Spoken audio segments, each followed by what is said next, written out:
ఇక బులెటిన్లో డీటెయిల్స్ చూద్దాం. నల్గొండ జిల్లా నాగార్జున సాగర్ జలాశయానికి భారీగా వరద నీరు వచ్చి చేరుతోంది. డ్యాం పూర్తి స్థాయి నీటి మట్టం 590 అడుగులు కాగా ప్రస్తుతం 586.80 అడుగుల వద్ద నీరు నిల్వ ఉంది.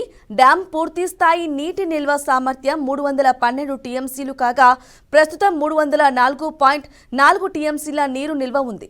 జల విద్యుత్ కేంద్రం ద్వారా విద్యుత్ ఉత్పత్తి చేపడుతూ 28,582 క్యూసెక్ల నీటిని, కుడి కాల్వ ద్వారా 6,053 క్యూసెక్ల నీటిని, ఎడమ కాల్వ ద్వారా నీటి విడుదలయ్యేదు.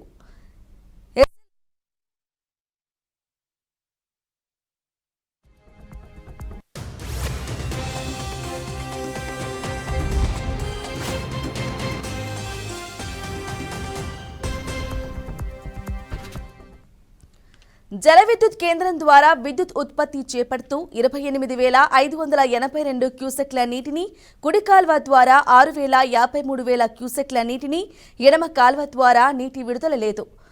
ఎస్ఎల్బీసీ ద్వారా 1,800 క్యూసెక్ల నీటిని, లో లెవెల్ కెనాల్ ద్వారా 600 క్యూసెక్ల నీటిని విడుదల చేస్తున్నారు. రిజర్వాయర్ నుండి వచ్చిన నీటిని వచ్చినట్లు మొత్తం 5,40,503 క్యూసెక్ల నీటిని దిగువకు విడుదల చేస్తున్నారు. మొత్తం 26 గేట్లు ఎత్తి నీటిని దిగువకు విడుదల చేస్తున్నారు.